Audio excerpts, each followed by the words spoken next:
Assalamualaikum dan selamat pagi pada semua murid yang sedang mengikuti video online sains tahun 4. Hari ini kamu bersama saya, Cikgu Mak Zahir bin Darus dari Sekolah Kebangsaan Jitra, Kedah, Darul Aman. Hari ini kita akan sentuh topik fotosintesis. Okey, fotosintesis. Jadi tajuk ini adalah lanjutan daripada tajuk sebelum ini yang telah pun kita pelajari, iaitu berkaitan dengan gerak balas tumbuh-tumbuhan. Jadi hari ini fotosintesis ni adalah satu istilah baru kepada kamu dan cikgu harap kamu akan teliti mendengar penerangan cikgu kerana fotosintesis ini adalah satu proses yang sangat penting kepada tumbuh-tumbuhan. Jadi untuk pelajaran hari ini, cikgu harap kamu akan dapat sekurang-kurangnya 4 objektif yang kamu akan perolehi sepanjang mengikuti kelas bersama cikgu hari ini. Okey, yang pertama, cikgu harap kamu dapat menyatakan maksud fotosintesis. Yang kedua, dapat menyenaraikan keperluan. Apakah bahan-bahan yang tumbuhan perlukan semasa fotosintesis. Yang ketiga, murid-murid dapat menyatakan hasil. Apakah hasil daripada proses fotosintesis? Dan yang terakhir ialah pelajar dapat menyatakan kepentingan fotosintesis kepada hidupan. Maksudnya kepada manusia, kepada haiwan. Okey, untuk yang pertama sekali, cikgu nak kamu fikirkan mengapa ya haiwan, manusia kita perlu makan setiap hari? Mengapa? Okey. Mungkin kamu akan menjawab sebab kami lapar, cikgu. Okey. Dalam sains itu bukan jawapan yang tepat. Mengapa kita semua mengambil makanan? Sebenarnya dalam sains kita mengambil makanan untuk terus hidup. Bayangkan tanpa makanan sudah tentu kita akan makin lemah dan akhirnya mungkin mati. Dan yang kedua, makanan perlu untuk membesar. Kita makan dan tenaga yang diperolehi daripada makanan akan menyebabkan tubuh badan kita semakin membesar. Dan yang ketiga, sebenarnya makanan sangat penting untuk kita melakukan sebarang aktiviti harian. Termasuklah berjalan, membaca, malah semasa tidur pun kita memerlukan tenaga yang kita perolehi daripada makanan. Okey, sekarang semua orang tengok gambar yang cikgu sedang paparkan. Ya. Gambar itu menunjukkan seekor harimau sedang menangkap rusa. Dan yang kedua, seekor lembu sedang makan rumput. Dan gambar yang ketiga ialah seorang budak sedang bersarapan. Jadi ketiga-tiga gambar ini menunjukkan bahawa hidupan memerlukan makanan. Dan kita akan makan makanan kita. Bagaimana yang gambar yang keempat pula? Gambar yang keempat. Tumbuhan. Pernahkah kamu melihat tumbuhan memakan makanan dia? Mungkin kamu ada tak pernah tengok pokok rambutan sedang makan rumput? Tak pernah kan? Jadi, sebenarnya semua hidupan yang cikgu tunjukkan itu memerlukan makanan. Jadi, tumbuhan mendapatkan makanan dengan cara bagaimana ya? Bagaimana tumbuhan mendapatkan makanan? Okey, jadi inilah yang kita akan fokuskan pada pembelajaran hari ini. Iaitu tumbuhan sebenarnya tidak makan, tetapi tumbuhan tetap mendapat bekalan makanan yang setiap hari kerana makanannya dibuatnya sendiri melalui proses yang kita akan belajar hari ini, fotosintesis. Okey. Sekarang cikgu nak hurai sebuah ringkas. Fotosintesis ni diambil dari perkataan apa? Dan apakah maksud sebenar fotosintesis? Okey. Fotosintesis diambil daripada dua perkataan. Yang pertama ialah perkataan foto. Foto bermaksud cahaya. Jadi fotosintesis berkaitan dengan cahaya lah. Sintesis pula bermaksud pembentukan atau penghasilan. Jadi, maksud sebenar fotosintesis ialah, ni tolong ambil perhatian ya. Fotosintesis ialah proses tumbuh-tumbuhan membentuk atau membuat atau menghasilkan makanannya sendiri. Okey, dengan menggunakan cahaya. Dan cahaya yang selalunya tumbuhan gunakan sudah tentulah cahaya matahari. Seterusnya, apakah nama makanan yang dihasilkan oleh tumbuhan semasa fotosintesis? Adakah makanan tumbuhan tu namanya nasi? Ataupun namanya burger? Ataupun namanya roti? Tidak kan? Kita tak pernah pun dengar makanan macam tu pada tumbuhan. Okey, jadi sekarang cikgu nak beritahu makanan yang dihasilkan oleh tumbuhan namanya apa? Glukosa. Mungkin sebahagian besar daripada kamu tak pernah pun mendengar perkataan glukosa. Glukosa ni apa dia cikgu? Glukosa sebenarnya ada sejenis gula yang terhasil dalam tumbuhan. Semua di bahagian tumbuhan terdapatnya gula ini untuk digunakan oleh tumbuhan berkenaan.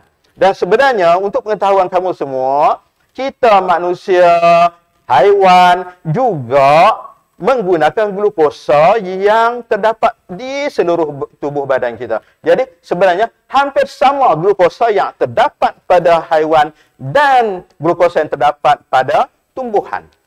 Jadi kita akan lihat seterusnya. Apakah bahan-bahan yang diperlukan oleh tumbuhan untuk membuat makanan? Kita sering melihat mungkin mak kita, ayah kita menyiram pokok. Lagi apa lagi yang ibu dan ayah kita selalu buat pada tumbuh-tumbuhan? Mungkin menambah baja pada pokok. Lagi mungkin menyembuh racun. Jadi adakah bahan-bahan tersebut sebenarnya yang tumbuhan perlukan untuk membuat makanan? Ya ke tidak?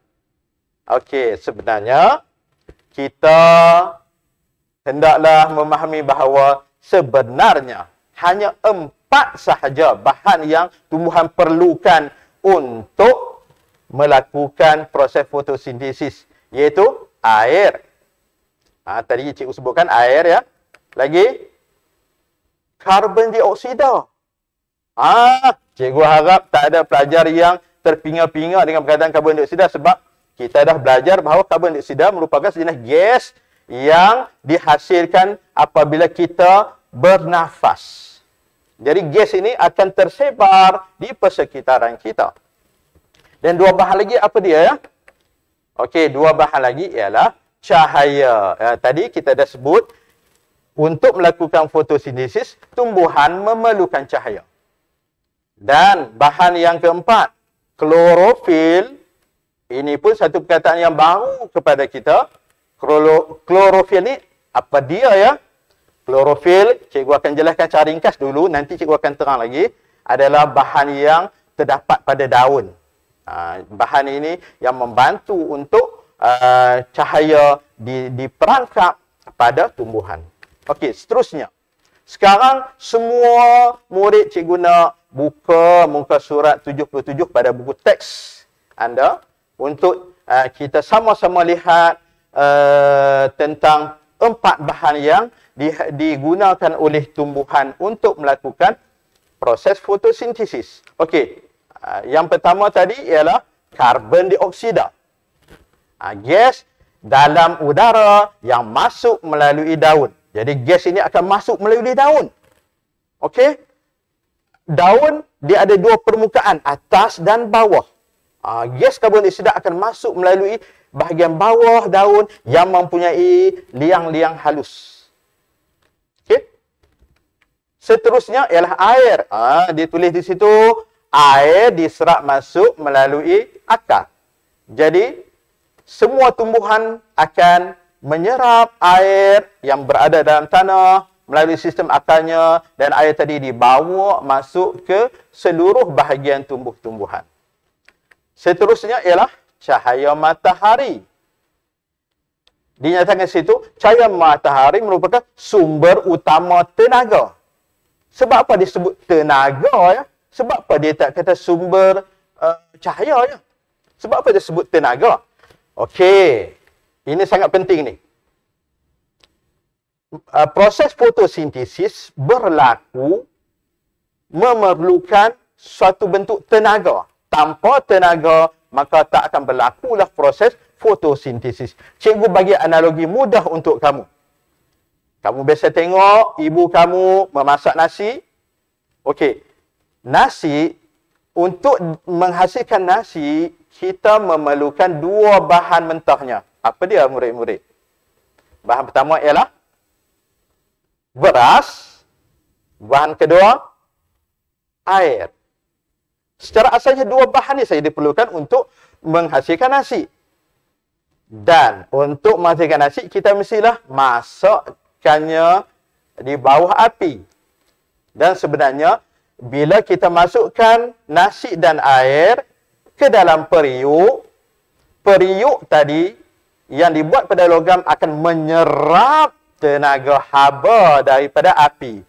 Kadang-kadang sekarang ni zaman moden kita guna periuk elektrik. Elektrik pun membekalkan tenaga haba. Jadi haba tadi ada bentuk tenaga yang akan menukarkan air bersama beras menjadi nasi. Dan kamu tengok tadi, kalau pada memasak nasi, kita menggunakan periuk logam.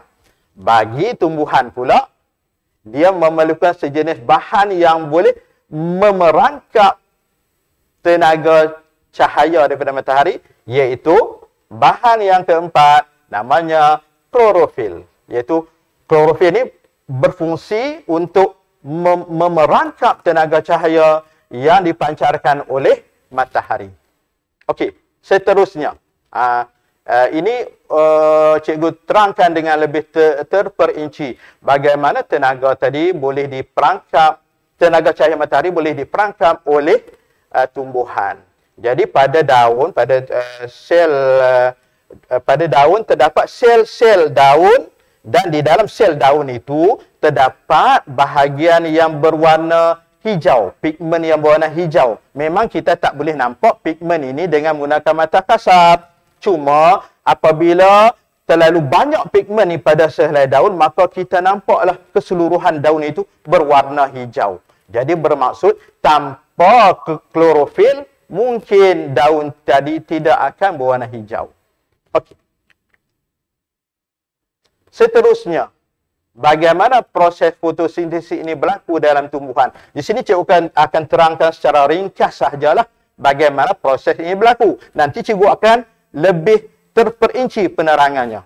Okey, jadi yang kita sentuh tadi, dalam proses fotosintesis, dua bahan diperlukan. Bahan asalnya ialah air dan yang kedua, karbon dioksida. Jadi dua-dua bahan ini akan digabungkan untuk menghasilkan apa tadi? Cikgu dah sentuh tadi. Menghasilkan glukosa. Itulah makanan bagi tumbuhan. Okey, sekarang cikgu akan jelaskan dengan lebih terperinci bagaimana proses ini berlaku pada tumbuhan. Okey. Semua murid, cikgu harap lihat diagram ni sebab cikgu akan mainkan satu animasi. Kamu akan lebih faham apabila melihat bagaimana proses bahan-bahan yang diperlukan oleh tumbuhan tadi bergerak ya. Okey, yang pertama, bahan pertama yang akan digunakan oleh tumbuhan ialah air. Air yang terdapat di dalam tanah. Dan bahan yang kedua apa dia? Karbon dioksida. Cikgu sengaja buat karbon dioksida rajahnya itu seolah-olah macam awan ya, sebab kalau cikgu tak buat macam tu, tak tahulah di mana pergerakan karbon dioksida itu berlaku ya. Jadi sebenarnya karbon dioksida memang kita tak nampak dengan mata kasar, walaupun karbon dioksida terdapat di sekeliling kita. Okey, kita tengok bagaimana proses ini berlaku. Yang pertama, air akan diserap masuk ke dalam bahagian akar dan dihantar ke seluruh bahagian tumbuh-tumbuhan. Bahagian daun, bahagian pucuk, bahagian dahan, bahagian bunga dan sebagainya. Manakala gas karbon dioksida yang terdapat di sekeliling akan diserap masuk ke bahagian bawah daun yang cikgu dah terangkan tadi. Okey, jadi apabila dua bahan ini sudah ada di dalam tumbuhan, maka masa itu cahaya matahari yang diserap oleh klorofil akan berfungsi, akan menggabungkan air bersama karbon dioksida untuk menghasilkan glukosa. Dan proses ini berlaku berterusan.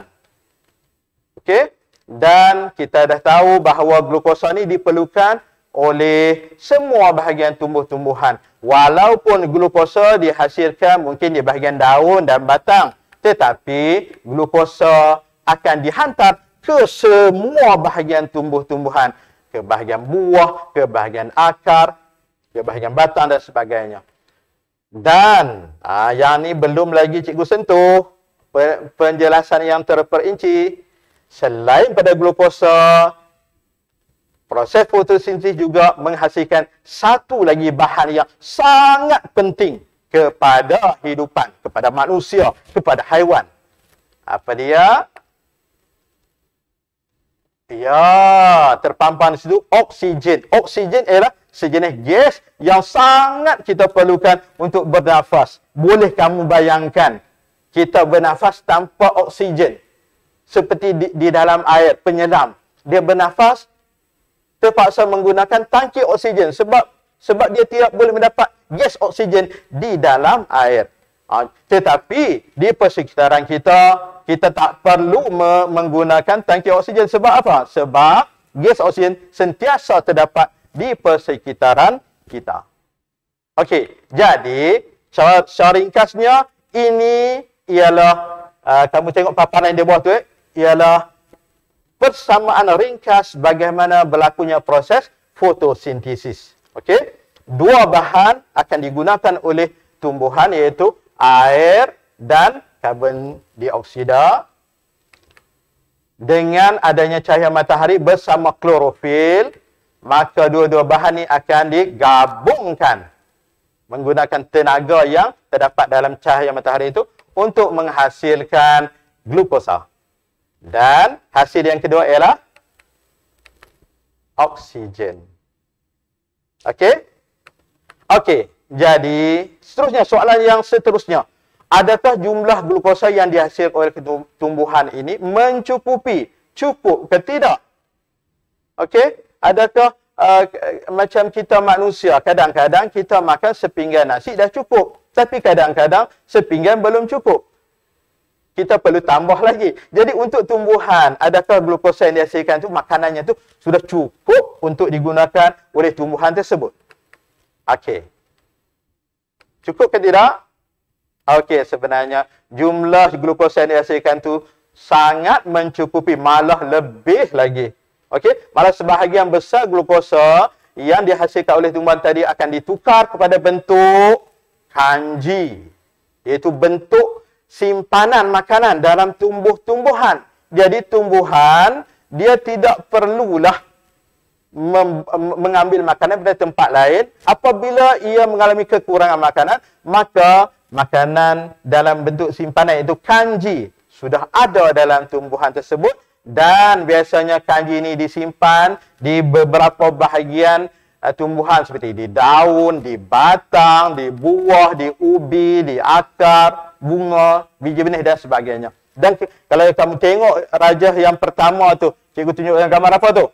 Gambar beras yang dihasilkan daripada biji padi. Jadi beras itu merupakan simpanan tumbuhan berbentuk kanji di dalam biji benih. Gambar kedua, gambar sayuran. Jadi di dalam daun-daun itu tersimpan kanji. Sebab itulah lembu, walaupun lembu hanya makan rumput, hanya makan tumbuhan, lembu tetap mendapat tenaga, tetap boleh membesar. Sebab rumput dan juga sayur-sayuran mengandungi kanji. Okey, seterusnya ubi. Ya, ubi juga mengandungi sangat kaya dengan kanji. Dan yang terakhir, gambar apa tu? Buah durian, raja buah di Malaysia ya. Jadi, durian isinya yang manis itu juga mengandungi kandungan kanji yang sangat tinggi. Okey. Jadi sebagai ringkasan, kamu perlu mengingati ya, apakah bahan-bahan yang digunakan oleh tumbuhan dalam proses fotosintesis dan juga apakah bahan yang terhasil daripada proses fotosintesis. Jadi cikgu ringkaskan di sini. Okey, dua bahan yang digunakan. Yang mana ya? Dua bahan yang digunakan tu? Yang mana ya?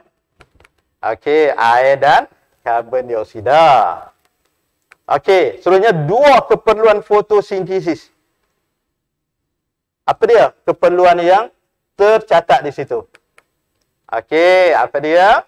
Cahaya matahari dan klorofil. Dan berhasil dua hasil. Jadi dua bahan digunakan, dua keperluan fotosintesis dan dua hasil fotosintesis. Apakah dua hasil tersebut? Sudah tentulah glukosa dan oksigen. Okey. Jadi selesai proses fotosintesis, kita dah jelaskan secara agak terperinci.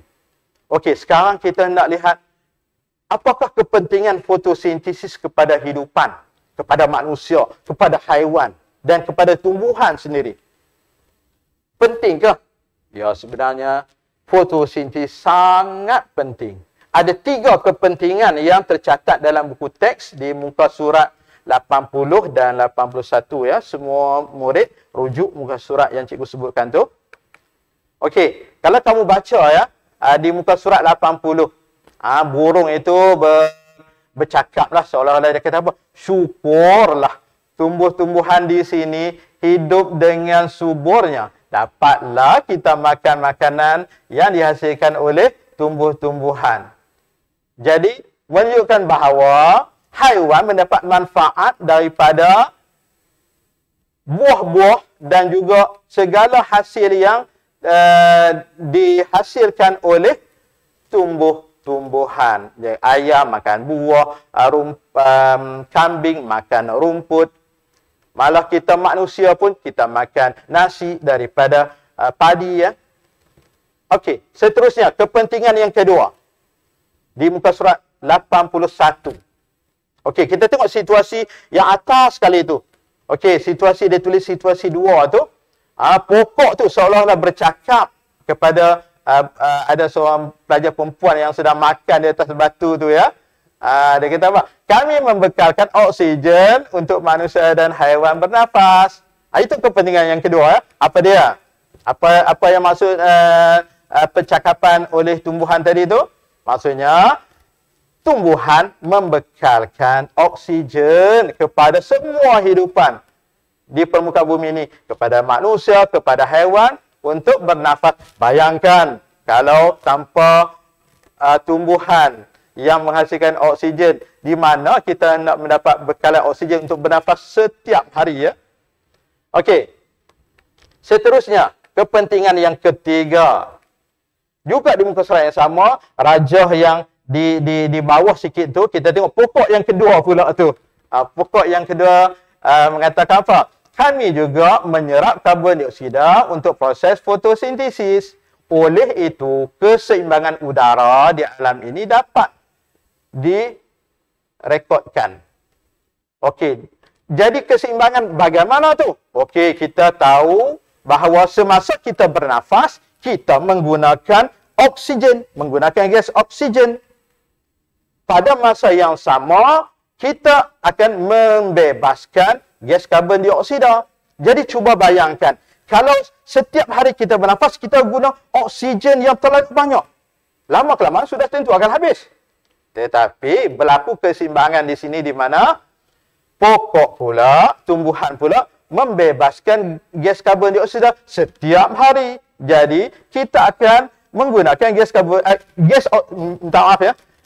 tumbuhan membebaskan gas oksigen setiap hari, jadi manusia akan menggunakan gas oksigen yang dibebaskan oleh tumbuhan tadi setiap hari tanpa berkurang. Dan pada masa yang sama juga, kita bernafas, kita membebaskan gas karbon dioksida setiap hari, dan sudah tentulah gas karbon dioksida yang kita hasilkan terlalu banyaklah apabila kita bernafas setiap saat dan setiap hari dan bertahun-tahun lamanya. Tetapi ke mana perginya gas karbon dioksida tersebut? Gas karbon dioksida tersebut diserap oleh tumbuh-tumbuhan untuk melakukan fotosintesis yang juga berlaku pada setiap masa, sepanjang masa.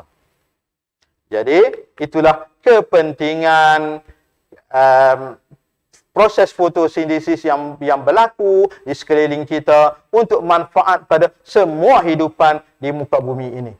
Okey, jadi cikgu harap kamu sudah memahami tajuk yang cikgu sedang perkatakan ni, iaitu fotosintesis dari segi apakah maksud fotosintesis, apakah bahan yang diperlukan oleh tumbuhan untuk melakukan fotosintesis, kemudian apakah hasil daripada proses fotosintesis, dan akhir sekali kepentingan proses fotosintesis. Jadi sebagai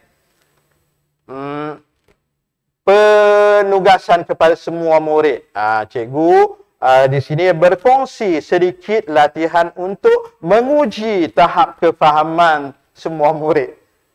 Cikgu harap kamu sudah faham dan boleh menjawab semua latihan-latihan yang cikgu akan beri ini, dan cikgu harap berilah jawapan yang tepat. Okey, kita tengok soalan pertama. Apakah yang dimaksudkan dengan fotosintesis? Okey, kata kunci dia maksud fotosintesis. Yang mana jawapannya ya? Yang mana jawapannya tu? A, proses tumbuhan mencari makanan. Tumbuhan mencari makanan. Tumbuhan tak mencari makanan. B, tumbuhan membuat makanan sendiri. Macam betul ya yang kita belajar tadi. C, proses tumbuhan menyerap gas karbon dioksida dan membebaskan oksigen. Ya, tumbuhan membebaskan oksigen dan menyerap karbon dioksida. Macam betul. D, proses penyerapan air dan garam oleh tumbuhan. Ya, tumbuhan menyerap air melalui akar. Macam betul.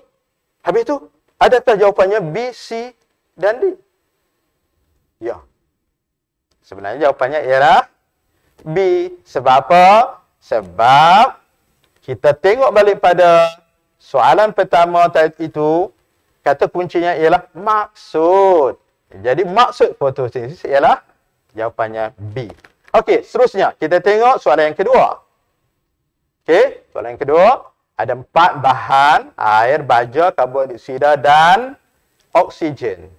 Antara berikut yang manakah yang diperlukan? Keperluan fotosintesis ya. Keperluan fotosintesis kita belajar ada 4 ya tadi. Mana jawapannya? Okey, jawapannya ialah air, baja bukan? Baja bukan ya.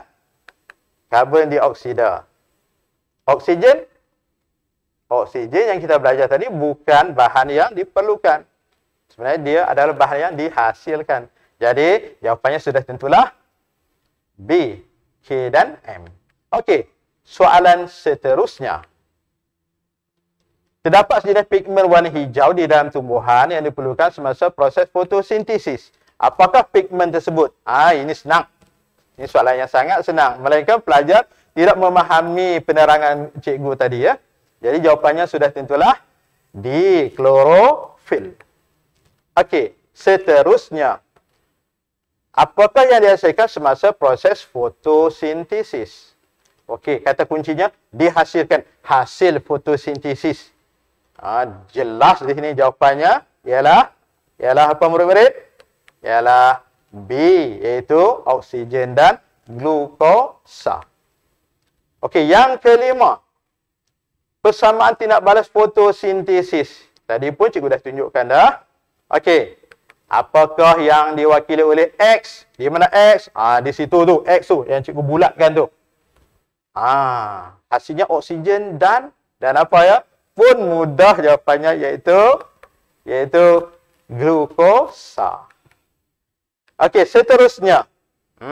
Kita tengok soalan pentaksira yang terakhir. Gas P dibebaskan. Ingat, gas P dibebaskan oleh tumbuhan. Dan kita tengok pada rajah tu gas P digunakan oleh manusia, digunakan oleh haiwan. Okey. Soalannya ialah kepentingan gas P. Maksudnya gas P itu apa murid? Gas apa ya? Gas oksigen. Jadi apa kepentingan oksigen pada manusia dan haiwan? Jawapannya ialah A, iaitu untuk kita bernafas. Oksigen digunakan oleh haiwan dan manusia untuk bernafas. Okey, dan soalan pengayaan, soalan yang terakhir daripada cikgu.